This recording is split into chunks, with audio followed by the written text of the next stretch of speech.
Thank you, Ken, for being here. I would feel embarrassed sitting on a stage like this, as though there's some oracle is going to speak.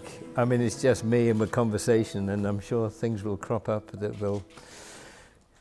where we'll share ideas and share concerns, really, and maybe even talk about films. Who knows? Well, you get the drift. It's going to be a conversation not just between myself and Ken, but for all of us. But what I'd like to ask you made an intervention in the recent debate about anti-Semitism, and if you like how it was used against Jeremy Corbyn. You suggested that Labour members who protested should be deselected. Am I right? No. Oh, good. You see, that's I'm very reading the interesting. wrong press, obviously. Yes. Well, it's very interesting. I'll try and tell the story really quickly. I went into a Labour Party meeting near Bristol, and we talked about the necessity. This is the substantive point I tried to make, and others made in the meeting as well, that if Jeremy Corbyn is elected with John McDonnell, and they have a big programme of public investment, ending privatisation, public investment in work, public ownership of transport, getting the privatisation out of the NHS, increasing trade union rights again, giving everyone the right to be in a trade union, and so on. They're a big threat to capital, big threat to big business. So they're going to need a party in Parliament that will really support that, because if they're divided, I mean, 3/4 of these MPs, I think, round about that, issued a vote of no confidence in him. Most of the people in the shadow cabinet refused to serve with him. Well, they're still there. Now, if you go back into Parliament with Jeremy and John McDonnell's programme, like I've said, 3/4 of the MPs against it, just think the chaos that's going to happen. They're going to be subverting it, they're going to be briefing the media, they're going to be on television saying how bad it is. That'll be a disaster. It'll stop us getting the changes we need. Therefore, I suggested that, and many others have suggested, that we need new MPs committed to the programme. One way of looking at that is those MPs who stood underneath banners attacking Jeremy Corbyn and demanding action on anti-Semitism in the Labour Party. That's a whole other issue. Very happy to talk about it, but it's slightly at a tangent. The placards were against Corbyn. Now, fine, you might well want to make a point about racism, anti-Semitism, Islamophobia, all that. Absolutely fine. Make that point. Don't stand underneath placards saying against Corbyn. You can do one without doing the other.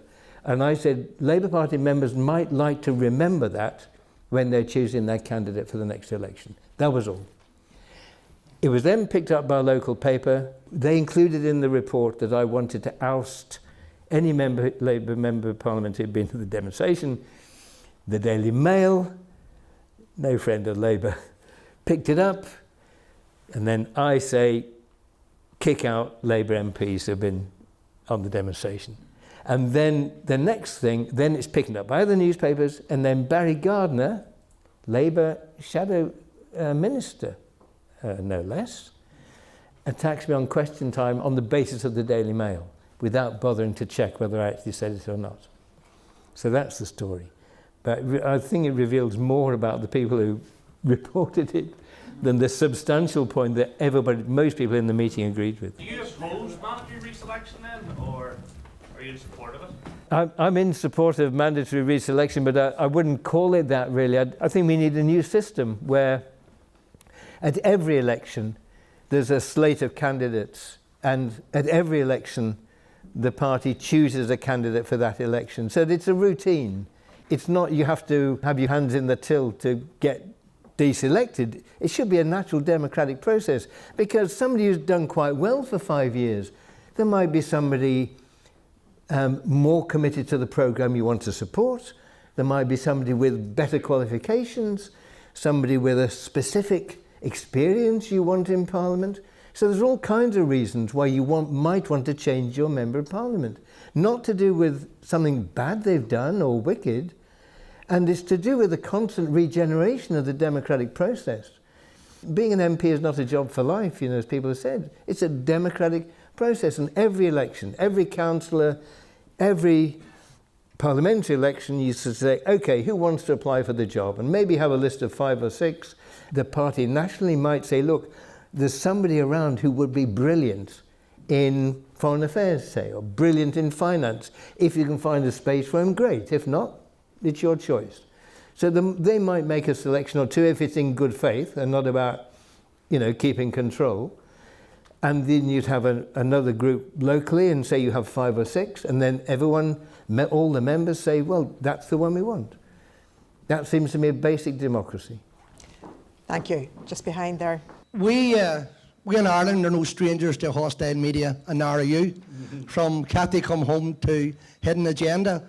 Is it our imagination or my imagination that the hostility of the media, the false news that's been produced about any progressive force, whether it's Coburn, whether it's Ireland, whether it's the Palestinians, is the media becoming more blatant and less efforts to try and disguise their political hostility? Or is it just all our imagination? I think the basic stance doesn't change. I think it depends how confident the ruling class is. The ruling class feels confident that you're no threat, they'll let you speak. If they think they're in danger, they close down. There'll be many examples. I mean, Ireland's one case, your situation is in one case where they would not allow Republicans to speak, as you know. They weren't allowed. Their voices were revoiced, by actors who came in and sometimes were allowed to use their words. I mean, ridiculous. Made themselves look foolish, which they are. During the miners' strike, no representation given to the miners' case on the BBC. There was a case where footage was reversed to make it look as though the miners were throwing stones before the police charged them with their batons, because the police charged first. The story on the BBC, the story in the press, was picket line violence. Of course, it became apparent afterwards, sometime afterwards, that all the charges against the miners were dropped, and or almost all, and then the stories of the police violence emerged. So of course they let the truth out when it can do them no harm. The fundamental stance doesn't change. It's just their tactics change according to the political balance of power, I think. Thank you. Person in the front here. I think it was on My Name is Joe. One of the actors that was in it, he said that the way that you would hide the camera crews and stuff to get a natural reaction out of people, which is something that's made your film specifically unique, that your films don't really feel like you're watching a film, you're watching a documentary about a real life person, and you sort of got that natural human reaction from people. How did you do that? Like, how exactly have you managed to do that throughout your career? It just seems that every film has it. You're asking me for the trade secrets now, this is... well, you just pick up a few ideas on the way, really. I mean, when I began, I did a police series called Z Cars. It was done in the studio, and we did... you had to do it in 3 weeks, cast it and rehearse it and then shoot it. It was shot in the studio live, and it was 50 minutes long, so they did it like a play, live, running from set to set, with the bits of film inserted. So you had to rehearse it. And what would happen is the regulars were there, they were the regulars, and the director had to cast the other parts. So you would have a few days to cast it, and then you'd have a read-through. And when we had the read-through and everybody came, they were terrific. And I thought, that's brilliant. Now, this is going to be even better when I've rehearsed them. But actually what happened was, you've guessed it, they were worse. They were worse. Because what made them good at the beginning was the first time you hear something from someone, you just hear it. And you respond in a way you never catch again. And so I thought, well, there's a lesson here. So we don't rehearse, we shoot it in sequence, we improvise the things that might have happened before the film starts, so that if there's a family relationship, you work that out and you rehearse it, you improvise little scenes like having a meal together, coming in from work, just the normal things of family life, the rows, who has the power, who's the strong one, who always gives way, all those things that make families fascinating and terrible and funny and all that. And so you rehearse that. If someone's got a job and they're not actually a professional, then they learn about the job and what kind of person that, how you become when you do a job, because that defines us, doesn't it, by and large? You know, if you're, whatever the work is, it's your identity in your own mind, and your skill is something you're very proud of. So you have to rehearse that. Then we shoot the film in sequence. If there's a surprise, we shoot the surprise. And if it goes wrong, well, you do it again. And then you adapt it and so on. Don't tell them the ending. They don't know. They have the script in bits so that it goes up to another stage, whatever that stage is. It might be halfway through the scene you're shooting. It may be, you know, for the next week. It's difficult on the actor though, if they don't know the ending and they have to perform it. I mean, just if I didn't know what was coming, I would be petrified. Like, well, no, it's a liberation actually, because all you've got to do is play that moment absolutely dead truthfully. Just play the truth of the moment. Because if you're living your life, you don't play a scene. Well, my God, there's some disaster next week. You don't do it. You just do it flat out for the moment. So no, just do it like that, because that's the real experience, you know. And I mean, there've been things where it's a great test of the writing, because if their response is as the writing goes, then the writer is vindicated in a way. I mean, he's got it right, and I work with wonderful writers, and the films aren't mine. If they're anybody's, they're the writers. That they're the prime creative impulse. The director, you know, is part of it. So Jim Allen, Barry Hines, and Paul Laverty for the last quarter of a century, wonderful, wonderful writer. And if it doesn't take too long, I mean, one little story about where the surprise worked against us. Well, we did a film called Bread and Roses, which was about office cleaners in Los Angeles. And it was about two Mexican sisters, one who'd come up first, who was older, and she was working as a cleaner, and she got her younger sister a job. And when the younger sister came, she was very innocent, very naive, and there was an issue about their pay and about sexual harassment at work and their exploitation, and she was one of the ones who led the strike. The older sister betrayed it and sold out, and the leaders were arrested. And there's a scene where the younger sister goes to the older sister, and she's staying with her, and she's going to leave, and she says, "How could you do it? How could you do it?" Terrible betrayal. She was overwhelmed that it should be her sister who betrayed it. And she was going to leave. And we thought that there would be a row and she would leave. And what happened was, when the younger sister said that, the older sister said, "Well, on my way here, to get here, I worked as a prostitute at the border country. And the money I sent back paid for your food. And you're here because I slept with the boss. And if that strike had gone on, I'd have lost my job and my kids would have starved. And I've learned to put number one first." Which was a terrible argument. And instead of actually dividing them, it brought them together. So you ended up with a different ending? Yeah.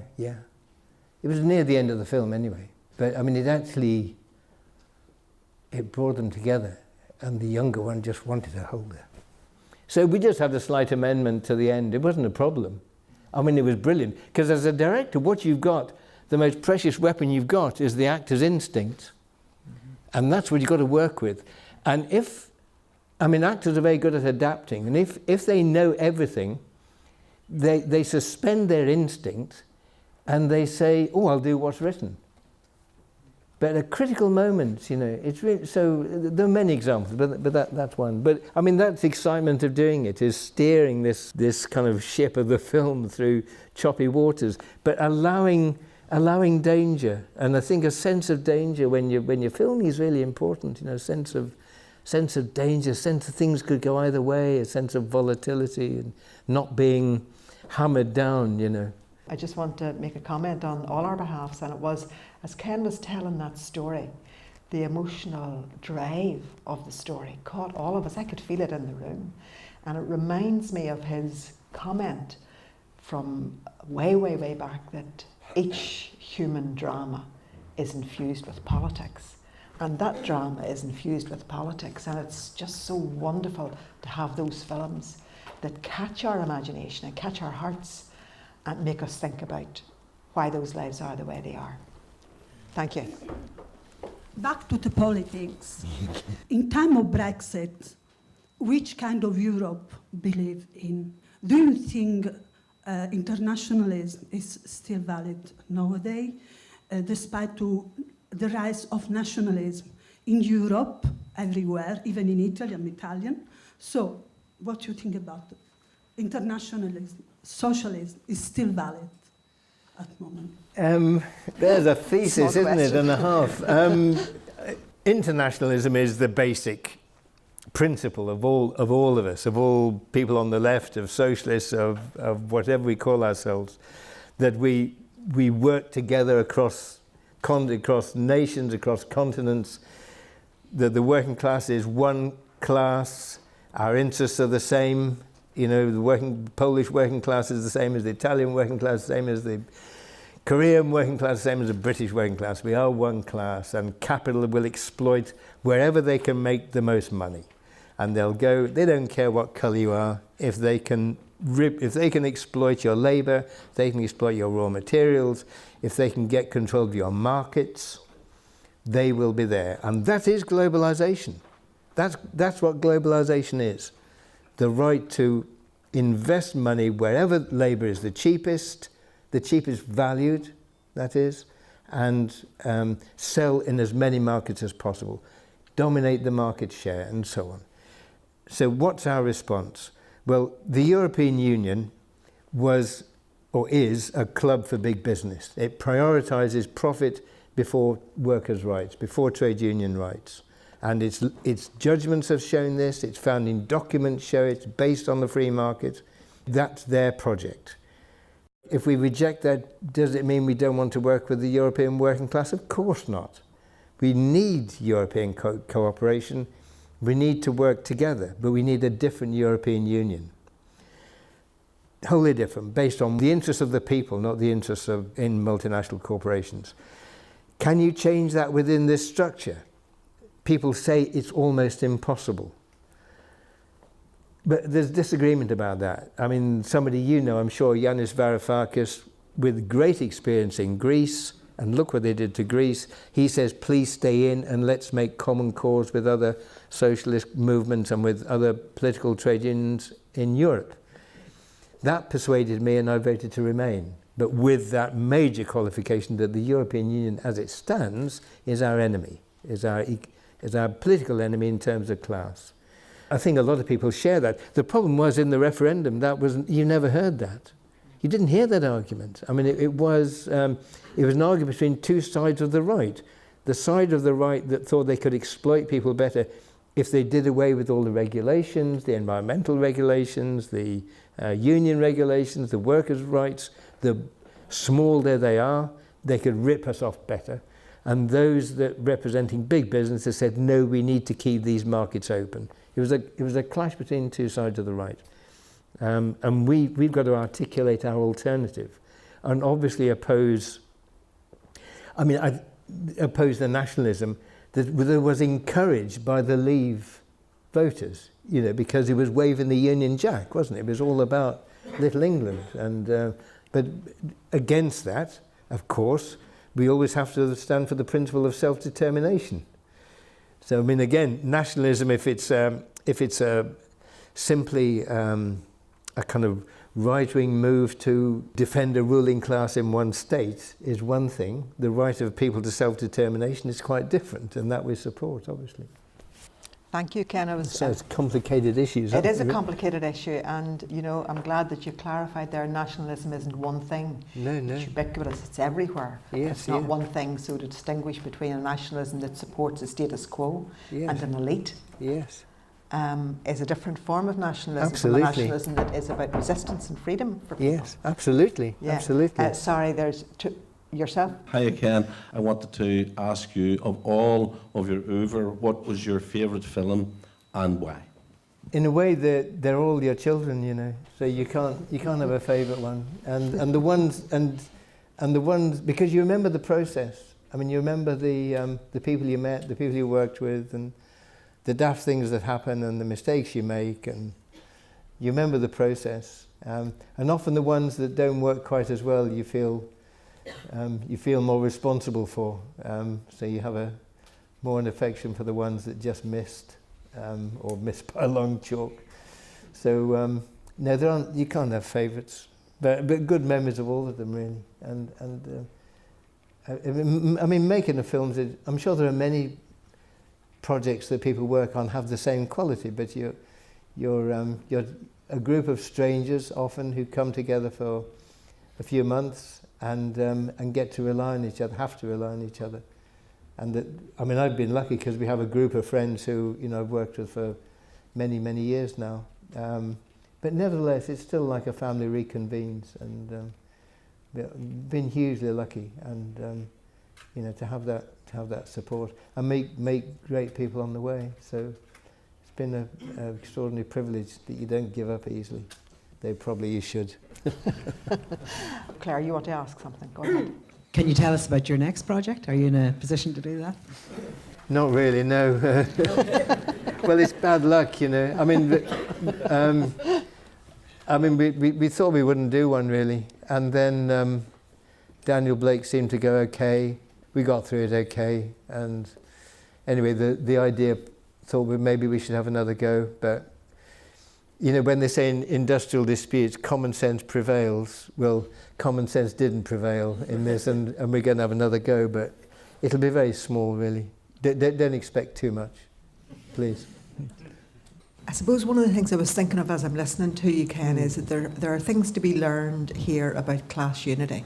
I mean, here where we are, and things to be learned about dividing working class people against each other. In the way that perhaps race works in the States, or in Britain, and in the States, of course, or the way anti-Muslim feeling is generated in order to divide people and separate them. And I've heard you saying that one of the strengths of the movement against working class unity is to provide people with subjects to blame. That happened to me because of you. So there are things to be learned here in as much as this. There are working class interests that are pitched against each other here. In the most marginalised communities, there is a fractional, but it's very significant, in some instances, difference between inequalities and impoverishment between the poorest Catholic and the poorest Protestant people here. And that makes it really quite difficult and very challenging for people who've got the least to be able to mount alliances. And I'd say it must be the same in Britain as well in relation to race issues. Yes, I'm sure it is, and the scapegoating is virulent. I mean, the Mail, the Express, the Sun, the TV programs about Benefit Street and Britain on the Dole. It's all about, well, there's a name for it, isn't there? Poverty porn. Yeah. And people, the most vulnerable are hung up to be ridiculed and despised, and they will find these people. They will find someone with addiction who's in a desperate state, and just make them ridiculous so that everyone despises them, or people who've made bad choices in life or unlucky choices, like, you know, maybe a woman who's got a problem with her weight and who's had too many children that she shouldn't have had. You know, maybe that it's just the way life's turned out, really. But of course she'll be given a house where the kids can sleep. So she's accused for sponging off the state and having more money than a small family who's working. But hey, you're going to starve kids? Well, they do starve children, actually. We know from food bank use they do starve children. But you're dead right. People have found scapegoats. We just have to fight it, don't we? We just have to tell the truth, because basically, you know, people do care. People are, if they can wipe off that awful coating of mutual antipathy that the press generates, and unscrupulous political leaders generate, if we can wipe off that foul coating of prejudice, people by and large, you know, will be good neighbours. People do care for each other. They will help someone. It's solidarity, you know, underneath. We've got to find solidarity. Nothing more to be said. Put our hands together, please. Thanks very much. Thanks very much.